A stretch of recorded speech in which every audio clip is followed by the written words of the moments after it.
Salut tout le monde, on se retrouve aujourd'hui pour une nouvelle vidéo et c'est les favoris du mois, c'est normal, on est en fin de mois, c'est la période, voilà, tout simplement. Et je n'ai pas encore repris l'école puisque la réunion de rentrée genre dans 2-3 jours, donc mon premier favori c'est les vacances parce que ça fait du bien. Voilà, ça fait du bien de n'avoir vraiment rien à foutre de la journée et du coup je m'organise, je me prévois des trucs genre j'aimerais coudre aujourd'hui, il faudrait que je fasse une lessive ou des choses comme ça et du coup c'est des journées remplies de to-do list, de petites choses faciles à faire et c'est formidable. Ensuite il y a... Ça va Yota, on te dérange pas?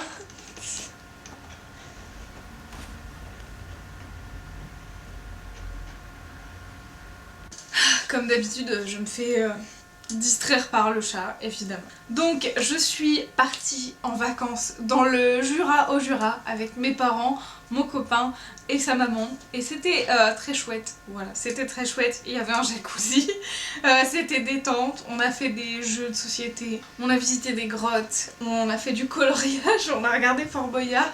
Et c'est ça, les vraies vacances. Avant de partir en vacances, j'ai acheté un short chez Camailleux qui se présente comme ceci et qui mérite sa place dans ses favoris. Premièrement, c'est un truc un peu taille haute, assez ample et grand que je peux porter autant haut que plus bas. Ça c'est formidable. Et c'est un short en jean qui a les poches les plus immenses que je connaisse. Et ça c'est formidable, voilà. Donc c'est vraiment le short qui m'a collé au cul cet été. Vraiment, enfin, un bon plan. Alors je l'ai pas vu en sol, c'était la nouvelle collection de chez Camailleux. Mais vraiment, un bon plan. Oh, c'est vrai qu'on entend le tram passer, j'avais oublié ça, ça fait tellement longtemps que je filme plus dans le salon, que mon mec télétravaille et qu'aujourd'hui exceptionnellement il n'est pas là. J'ai pu petit 1 ouvrir les volets et petit 2 filmer ici devant ce décor habituel. C'est extraordinaire. Mon favori suivant c'est tout l'inverse des vacances, c'est le temps. Alors le temps, du fait qu'il commence à faire un peu plus frais, il commence à faire parfois pluvieux, un peu nuageux, et c'est vraiment la meilleure période parce que ça sonne le début de l'automne et de la période où on peut s'habiller comme on veut, c'est-à-dire on peut sortir dehors avec une tenue basique et juste une petite veste et il n'y a pas de souci, on n'est pas en train de mourir de chaud, on n'est pas en train de mourir de froid et on peut porter des bottes quand il pleut, c'est la meilleure période selon moi. Et donc vraiment, ce mois-ci, le temps est un favori pour moi. J'adore quand il pleut, vraiment, c'est ma passion dans la vie. Et en plus de ça, j'ai enfin repris plaisir à m'habiller, c'est-à-dire qu'on peut porter des jeans et des vêtements couvrants et des pulls avec des manches et des choses comme ça et c'est juste formidable. En plus de ça, j'ai décidé d'utiliser mes derniers jours de vacances pour coudre, ressortir la machine à coudre et apprendre à faire certaines choses et juste les faire tout simplement parce que j'avais une pile de vêtements à modifier entre guillemets, à customiser et je m'en sortais pas en fait, je le faisais jamais donc il y en avait trop et j'ai avancé beaucoup sur cette pile, j'en ai fait peut-être au moins la moitié et les t-shirts de chez Jennifer en collab avec Lena Situation étaient cool mais il y en a plein que je voulais customiser, notamment celui-ci qui du coup est devenu col V, c'est pas la chose la plus propre que j'ai fait de ma vie, mais c'est celui qui au dos est en plus égal plus. Et donc voilà, un col V libre, c'est juste toute ma vie plutôt que les cols ronds qui sont ici et qui vous serrent à la gorge.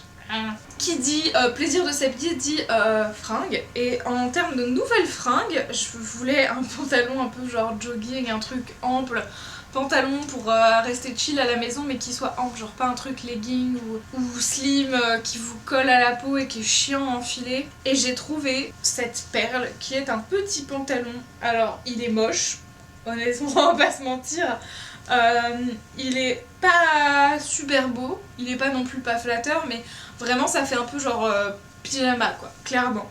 Mais il a des poches non négligeable, il a une grande bande élastique, il est ample et comme vous le voyez il est ample jusqu'en bas donc il a vraiment des jambes larges en bas et je trouve ça juste formidable à porter. Je pense que je vais lui faire un petit tourlet mais vraiment j'ai acheté ce petit pantalon chez Primark pour genre 10-12 € et je ne les regrette absolument pas parce qu'en plus c'est vraiment excessivement doux et agréable à porter. Pardon, je fais une pause aspiration d'araignée. Il y avait une araignée morte écrasée par terre, il fallait qu'elle disparaisse avant que je la perde de vue avec les chats qui jouent avec des choses qui traînent par terre dans l'appartement. Mon prochain favori, donc toujours catégorie mode, vêtements, ce sont des chaussures et c'est le retour des superstars de chez Adidas. C'est mes préfs. Honnêtement, en termes de basket, c'est mes préfs à vie, je pense, tout simplement parce que j'en ai eu une première paire. J'avais cédé à la mode il y a quelques années, je vous l'avais présenté en vidéo, j'étais archi contente. C'est des chaussures que j'avais saignées à mort. Ma mère m'a dit genre à un moment, genre non tu les jettes, je veux plus les voir parce que c'est pas possible. C'est pas possible, elles sont défoncées. Elles avaient été remplacées par d'autres Adidas Superstar, mais un peu particulières comme vous avez vu dans ma vidéo tri de chaussures. Elles étaient beige avec du liège ou alors noir en effet cuir, bref. Vraiment pas aussi agréable que les classiques. Et avant de partir en vacances, j'ai regardé sur Vinted et j'ai découvert que c'était le genre de chaussures qui n'était plus à la mode et donc qu'on pouvait trouver vraiment pas cher dans un état quand même relativement très correct. Donc j'ai acheté cette petite paire-ci entièrement blanche à une Vinti pour la modique somme de 7 ou 10 € grand maximum et je suis absolument ravie parce que je les porte tout le temps maintenant. C'est le retour des chaussures les plus confortables et ouais, elles étaient vraiment en bon état et moi ce que je regarde aussi quand je les prends d'occasion c'est que genre à l'arrière ici ce soit pas trop abîmé parce que c'est là où ça s'abîme le plus je trouve et où ça devient moins confortable. Après il y a toujours moyen de rembourrer l'arrière, c'est pas non plus voilà. Mais voilà, je suis si contente et je pense les racheter à vie sur Vinted à chaque fois que je vais les défoncer et les jeter je pense. Ensuite je vais passer à ma gourde. C'est une gourde Coca de la marque Coca, Q-U-O-K-K-A. Voilà, je la trouve formidable déjà. Elle est très belle, alors par contre elle se raye et je trouve ça un peu dommage parce que ça raye le motif. Et bon voilà, il n'y a pas de magie, je l'utilise, elle se raye, c'est son usure normale mais je suis un peu déçue. Là où elle ne me déçoit absolument pas, c'est que c'est une gourde qui remplit absolument ses promesses dans le sens où elle est en métal, donc elle risque pas de fondre en mille morceaux si je la laisse tomber par terre. Elle a un capuchon qui est je crois copyrighté par la marque et le goulot est extrêmement large ce qui permet de mettre des glaçons à l'intérieur tels quels. C'est formidable parce que vous mettez des glaçons, vous mettez de l'eau et l'eau reste fraîche genre des heures et des heures. J'ai pas encore essayé avec du chaud mais ça va venir, je trouve ça formidable. Pourquoi cette gourde est aussi spéciale, c'est par son format de 50 centilitres. C'est du 50 centilitres comme les petites bouteilles d'eau qu'on achète de Coca ou autre en grande surface. C'était mon format favori et en général j'ai choisi et acheté tous mes sacs à main dans l'idée qu'une bouteille de 50 centilitres doit rentrer à l'intérieur. C'est pas du tout écologique et puis à chaque fois il faut la renouveler, c'est chiant. Donc je cherchais une bouteille isotherme de 50 centilitres et c'est chose faite. Je suis excessivement contente. Prochain favori en rapport avec le sommeil, c'est le lit. C'est super important de dormir dans un lit qui est cool et quand j'ai emménagé chez mon mec, il avait déjà son propre lit, un peu tout nul, vieux, qui avait vécu la guerre et qui était complètement moisi et j'avais qu'une envie, c'était qu'on change de lit et de matelas. Et c'est enfin chose faite. Et donc on est allé à Ikea, on a choisi un matelas. C'est jamais facile mais du coup voilà, on a pris je crois un truc mi-ferme qui est archi épais et haut en fait. Et on se rendait pas compte parce qu'on a pris un cadre de lit déjà haut avec des tiroirs, le modèle Brin de chez Ikea en 140 par 200. Et le problème c'est que vraiment le matelas est si haut avec un cadre de lit haut que pour s'asseoir, pour s'allonger dans le lit, en fait il faut que je m'asseye, voire que je me soulève un peu les fesses pour m'asseoir, tellement le lit est haut, genre vraiment j'ai jamais vu ça. En fait notre lit est quasiment aussi haut que la table de la cuisine, pour vous donner une idée. Voici le dit lit Brin. Pour se rendre compte de la hauteur du lit, voilà ma taille de 1m60, voilà ma hanche, mon haut de cuisse quoi, et là il y a le lit, genre il y a la couette quoi. De où il arrive. Et j'ai l'impression d'être la princesse au petit pois en fait. Je me dis genre à quel moment tu peux dormir mal sur un lit qui est aussi épais et haut, c'est juste formidable. Voilà, toute ma vie je le trouve joli et il y a du rangement et vraiment genre on dort super bien à cause du matelas, c'est formidable. Comme en plus moi le sommeil c'est ma passion, c'est toute ma vie, je passe ma vie à dormir, c'était quand même un point très très important. C'est-à-dire que quand on a changé de lit, et c'était l'été en plus donc il fait beaucoup plus frais dans la chambre que dans les pièces de salon et les pièces de vie, je traînais tout le temps là-bas, je passais ma vie dans le lit et mon mec était en mode en fait t'es la seule créature que je connaisse qui hiberne l'été. Et il y avait un fond de ça quand même.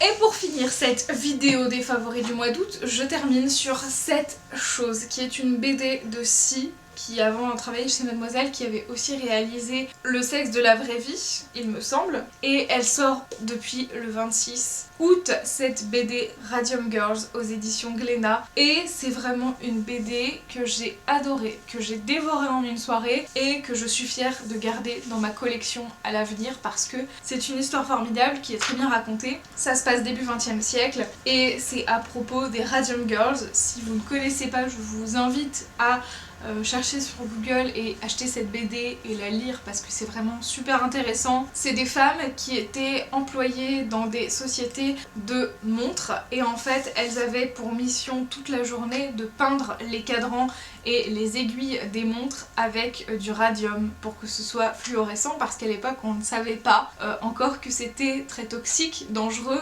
et radioactif. Voilà, donc en fait ça a littéralement tué leur santé et tué leur personne en fait. Au fil des années elles ont été très malades mais elles se sont battues, elles ont engagé des poursuites avec des avocats et des actions en justice et ça a fait avancer les choses derrière. Et si leur nom est souvent tombé dans l'oubli, bah c'est une chouette façon de leur rendre hommage, de découvrir l'histoire et c'était il y a pas si longtemps en fait, vraiment c'était il y a un siècle. Et voilà, la technique qu'elles utilisaient c'était le lip deep paint, en gros genre on trempait le pinceau, on le mouillait avec ses lèvres, on mettait de la peinture et on peignait et forcément bah à force elles ingéraient de la peinture comme ça. C'est une BD qui est sortie le 26 qui est très récente et je l'ai acheté d'occasion. Et là vous vous dites à quel moment la nana a trouvé une BD neuve qui vient de sortir d'occasion. Et moi aussi j'étais très sceptique, mais j'avais mis une alerte sur le site Gilbert et Joseph parce que bah, j'avais pas forcément les moyens de l'acheter neuve sur le moment à genre 20-22 €, même si clairement ça mérite. Voilà, c'est un joli livre qui a demandé beaucoup de travail et voilà, c'est aussi important. Je vous conseille aussi d'acheter vos livres en librairie. Personnellement, j'avais vu le livre à la FNAC et grâce à ça j'ai pu me rendre compte de pourquoi ce livre était moins cher, tout simplement parce que il a un défaut minime que je trouve d'autant plus original et drôle quand on a lu l'histoire, c'est que normalement la couverture a un espèce d'embossage qui je pense doit être phosphorescent mais j'en suis pas sûre, j'ai pas vérifié en magasin et du coup normalement une partie de la couverture est un peu genre fluorescente pour rappeler l'histoire et je trouve ça intéressant et moi j'ai le seul livre qui n'a pas été embossé sur la couverture et qui donc n'est pas phosphorescent et je trouve ça intéressant pour un livre qui parle de radium, de choses dangereuses qui luisait dans la nuit, d'avoir le seul livre qui n'a pas cet embossage, comme si genre c'était le livre qui du coup est inoffensif. Voilà, bref. Je vous recommande à 200% cette BD et cette auteure, et je la suis sur YouTube, sur Instagram, et elle fait des vidéos très intéressantes, donc n'hésitez pas à vous renseigner. C'est tout pour cette vidéo des favoris du mois d'août. Pourquoi ? J'espère que ça vous aura plu et on se retrouve très vite pour de prochaines vidéos. Prenez soin de vous, ciao ciao.